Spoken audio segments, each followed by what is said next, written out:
미국 테슬라의 일론 머스크 최고 경영자가 트위터에 당연한 일을 얘기하는 것인지 모르겠지만 출생률이 사망률을 웃도는 변화가 발생하지 않는다면 일본은 결국 존재하지 못할 것이라고 썼습니다.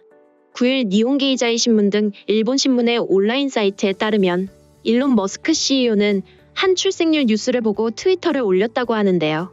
2021년 10월 1일 기준으로 일본의 총인구가 전년보다 64만 4천 명 감소한 1억 1,550만 2천 명이라는 뉴스였습니다. 사상 최대 감소폭인데요. 니혼게이자이 신문 온라인은 테슬라는 전기자동차용 전지 분야에서 일본 파나소닉과 제휴하는 등 일본과 깊은 관계라며 일론 머스크의 우려를 전했습니다. 머스크 CEO는 일본 소멸은 세계에 있어서 매우 큰 손실이 될 것이라고도 했는데요. 머스크 CEO는 2017년부터 세계의 인구는 붕괴하고 있고 그 속도는 더 빨라지는데도 대부분의 사람들은 신경 쓰지 않고 있는 것 같다며 이 문제를 거론했습니다. 그는 2019년 중국에서 열린 행사에선 마윈 알리바바 창업가와도 인구 감소에 대해 토론했습니다. 니혼게이자이 신문은 코로나 팬데믹에 따라 일부 국가에서는 출생자 숫자가 역사적인 감소를 보였다며 머스크 씨는 2021년 9월 미국 온라인 매체가 개최한 한 행사에서도 인류의 문명에 있어 최대 리스크는 급속하게 저하된 출생률이라고 말했다고 전했습니다. 이어 최근 트위터 인수건으로 바쁠 그가 저출산 문제와 관련해 일본의 인구 문제를 언급한 것은 매우 이례적인 경우라고 덧붙였습니다. 머스크는 트위터 프로필을 한동안 일본 애니메이션 캐릭터로 설정했을 정도로 일본 문화에 심취한 와페니즈 성향의 기업인으로 평가되는데요. 이에 따라 그의 발언은 꽤 충격적으로 다가올 수밖에 없습니다. 실제로 일본은 수십 년 동안 저출산 문제에 시달려왔는데요. 지금도 커다란 사회 문제로 성장하고 있는 만큼 전문가들 또한 현 상황에 대해 자세히 분석하고 있습니다. 고령화는 그 자체로 평균 소득과 생산성을 낮추고 경제 성장률을 둔화시킵니다. 오츠 케이스케 일본 게이오 대학교 상경경제학부 교수는 지난달 38일 서울 여의도 콜레드 호텔에서 열린 머니투데이 글로벌 콘퍼런스 2022 키 플랫폼 특별 세션 2 새로운 노인의 탄생에서 이와 같이 말했습니다. 20년 이상 양적 거시경제학 연구를 수행해온 오츠 교수는 초고령 사회 일본에서 고령화가 진행됨에 따라 나타난 경제적 영향을 살펴봤습니다. 오츠 교수는 일본은 현재 성인 인구 중 65세 이상 인구의 비율이 33%로 경제활동 인구 3명 중 1명이 연금 수령자인 고령자라며 일본의 인구 고령화와 경제 성장률 둔화 사이엔 긴밀한 상관관계가 있다고 설명했습니다. 일본의 성인당 GNP 국민총생산을 살펴보면 일본은 1960년대까지 급성장했지만 1970년대 들어서 성장세가 둔화했고 1990년대는 침체기에 진입했는데 이는 고령 인구 비율의 증가와 관련이 있다는 것입니다. 1955년 일본의 성인 인구 중 65세 인구의 비율은 8%였지만 2015년에는 30%로 증가했는데요. 이에 대해 그는 둔화된 경제성장률은 65세 이상 노인 인구 집단의 낮은 경제활동 참여로 인한 경제활동성 저하, 사회보장세 부담으로 인한 노동세율 증가, 두뇌 유출 정부의 공공투자 축소 등으로 나타난 현상이라고 분석했습니다. 오츠 교수는 65세 노인 인구는 국민연금 등을 받기 때문에 25%만이 경제활동을 하고 나머지는 쉰다며 일하지 않는 노인 인구가 늘면서 결국 전체 성인 중 일하는 성인의 비율이 1975년에서 2015년 사이 9%포인트 하락했고 이게 국가의 경제활동성을 저하시켰다고 말했습니다.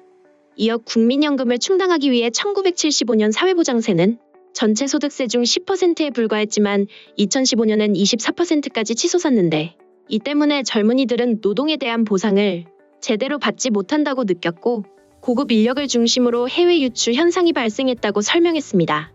오츠 교수는 또 일본 정부는 건강보험을 통해 국민의 병원비 중 일부를 부담하는데 고령층이 늘면서 정부의 의료보건 부담이 커지자 인프라스트럭처나 R&D 등의 투자 비용을 줄여 이를 충당해왔다고 했습니다.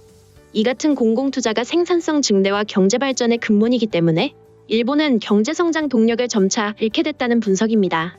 오츠 교수는 출산율을 높이기 위해 일본이 시행해온 정책을 평가하기도 했는데요. 그는 일본 정부는 수십 년간 출산율을 높이기 위해 15세 미만의 자녀를 둔 저소득 가정에 매월 $100 수준의 아동수당을 지급해왔지만 이는 오히려 저숙련 노동력을 늘리는 결과를 냈다는 비판을 받았다며 이에 현재는 자녀 교육에 더 투자하는 경향이 있는 고소득 가정의 출산율을 높이기 위해 보육시설을 늘리고 있다고 말했습니다. 양육으로 인한 고소득 가정 여성의 커리어 단절을 막음으로써 출산율을 높이기 위함으로 바라보고 있습니다. 오츠 교수는 또 최근 IoT, AI 등 기술의 발달로 노동력 부족을 대체할 수 있게 됐다며 일본 정부는 아이들에게 이 같은 기술을 배우게 장려하고 있는데 이게 초고령 사회 일본 경제에 대한 해법이 될 수 있을 것이라고 말했습니다. 한편 일본 네티즌들은 이 소식과 관련해 다양한 반응을 보였습니다. 이민을 넣지 않는 전제라면 당연한 일. 단지 전제 조건을 제시하지 않고 출산율이 사망률을 웃도는 변화가 없는 한이라며 일본이 존재하지 않게 된다는 지적이라면 이 또한 반드시 올바른 분석이라 할 수 있는 것도 아니다. 이민을 통해 일본인이 되는 사람이 계속 증가하는 조건이 충족된다면 출산율이 사망률을 웃도는 변화가 없어도 일본은 계속 존재할 것이다. 물론 이민이 계속 늘어나는 조건이 일본의 미래에 충족될지는 미지수지만 인구 감소가 계속되는 지역으로 이주하고 싶은 사람이 있다면 지방 인구도 줄어들지도 않을 거다. 오히려 자연과 가까운 곳으로 돌아가 그 지역을 다시 개척하는 쪽으로 결국 정주하는 사람이 많아질지도 모른다. 우리 일본의 정치인은 저출산 대책이라고 하면 육아 세대의 한정에 여러 가지 보장으로 충분하다고 하는 정도로 밖에 생각할 수 없는 것 같다. 그러나 육아 세대를 넘어 자신들의 자녀가 성장하고 얼마 지나지 않아 늙어갈 때까지 생각하게 되는 문제다. 현재 일본 정치에서 늙은이 보장권은 찬탄하기 때문이다. 게다가 정치인은 부유한 가정을 바탕으로만 생각을 할 수 있는 듯하다. 설령 육아 세대로 타깃을 좁혀도 자신들 자녀의 미래에도 연금도 받지 못하는 가시밭길밖에 보이지 않는데도 눈앞의 동전으로 저출산 대책의 효과를 발휘할 수 있다고 생각한다. 일본의 정치인은 눈앞의 육아 세대를 위한 보장 레벨 정도로밖에 생각할 수 없다는 것. 이러한 해외에서는 객관적 시선으로 그 근시안적인 대책밖에 생각할 수 없는 일본 정치인의 얕음을 꿰뚫어보고 있다는 것이다. 정신 차려라 일본 정치인 분들. 세계 최고인 사람이 일본에 일부러 조언해주고 있다. 일본의 정치인은 현재 상황이 좋다고 생각하는가? 앞으로 변하고 싶고 잘하고 싶은 사람은 많이 있다. 지금이야말로 일어서서 개혁해 나가야 하지 않을까? 이 중에서도 특히 저출산 고령화 문제에는 시급히 착수하지 않으면 늦어지는 실정이다. 이제 와서 자민당을 탓하지는 않겠지만 진정한 정치인이란 원점에서 시작해 다시 출발해 주기를 바란다. 열심히 일하는 사람들이 햇빛을 보는 좋은 세상을 만들고 싶다. 일본인으로서 자부심을 가지고 있다. 다시 세계와 싸울 수 있는 일본으로 만들어갈 수 있기를 모두 진심으로 바라고 있다. 저출산 고령화를 촉진하는 일본의 정치에 장래는 없다. 방치하지만 말고 저출산 대책을 빨리 마련하지 않으면 여러 제도가 무너지면서 많은 기업의 성장도 내다보기 어렵게 될 것이다. 아이를 키우는데 1인당 3천만 엔 가까이 드는데 아동수당은 200에서 300만 엔에 그쳐서 아이 만들기를 주저하는 사람이 많다. 미래의 세금을 낼 사람을 만드는 것은 중요하고 그만큼 극진한 지원이 필요하다.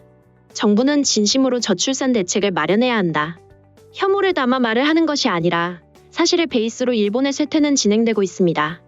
하지만 세계 제1의 부자로부터 조언을 받았다고 일본이 뭔가 액션을 일으킬 수 있을까요? 아마도 그럴 거야. 국가로서 아슬아슬하게 존속해 갈지도 모른다. 그저 지금 이 상황이 계속된다면 국제사회에서 일본의 존재는 10년 이내에 지금보다 얇고 얇아지지 않을까? 머스크 씨는 인구 감소를 문명에 있어서 최대의 리스크라고 해 경종을 울리고 있습니다. 그런 것도 아랑곳하지 않고 자기 이권을 탐하는 자공정권이 여당이 난 일본의 인구는 계속 줄어들게 될 겁니다.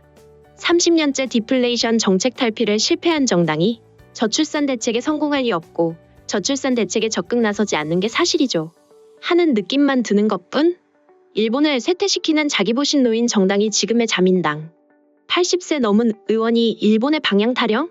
그건 일본 통째로 가라앉히겠다는 거겠죠. 확실히 머리가 똑똑한 분들은 기본소득이나 저출산에 대해 자주 논의하고 있다. 대개 그런 분들은 외국에 살고 있고 반면 일본에선 노인 정치인으로 이런 목소리를 내는 사람의 이름은 일절 떠오르지 않는다. 일론 머스크가 트위터를 인수해서라도 말하고 싶었던 게 일본 망하는데 라잖아. 부끄럽지 않은가? 우리 일본 정치인은 언젠가 일론이 일본을 사줄지도 모른다. 아마도 그렇구나. 일론 마스크가 그런 말을 했구나 정도로 밖에 일본인에게는 큰 영향을 미치지 않을 겁니다. 이것이 지금의 일본인. 최근에는 군사력을 높여라라든가 헌법 개정이라든가라는 말들을 드문드문 볼 수 있는데 원래 나라를 강하게 하는 기본조차 전혀 되어 있지 않은 것이 일본이죠. 방위비를 늘려도 소멸로 갈 뿐? 심지어 이대로 밝은 모습으로 소멸을 맞이하자고 하는 사람도 많습니다. 지금까지 관련 소식을 접한 일본 네티즌들의 반응이었습니다. 해외의 거물이 일본 문제에 대해 정확히 지적한 것을 인정함과 동시에 정부에 대한 분노가 상당한 것으로 보입니다. 오늘 소식은 여기까지입니다. 내용이 도움이 되셨다면 구독과 좋아요, 알림 설정 부탁드리겠습니다. 세상의 소식을 전하는 월드리뷰는 계속해서 달려나가겠습니다. 시청해주셔서 감사합니다.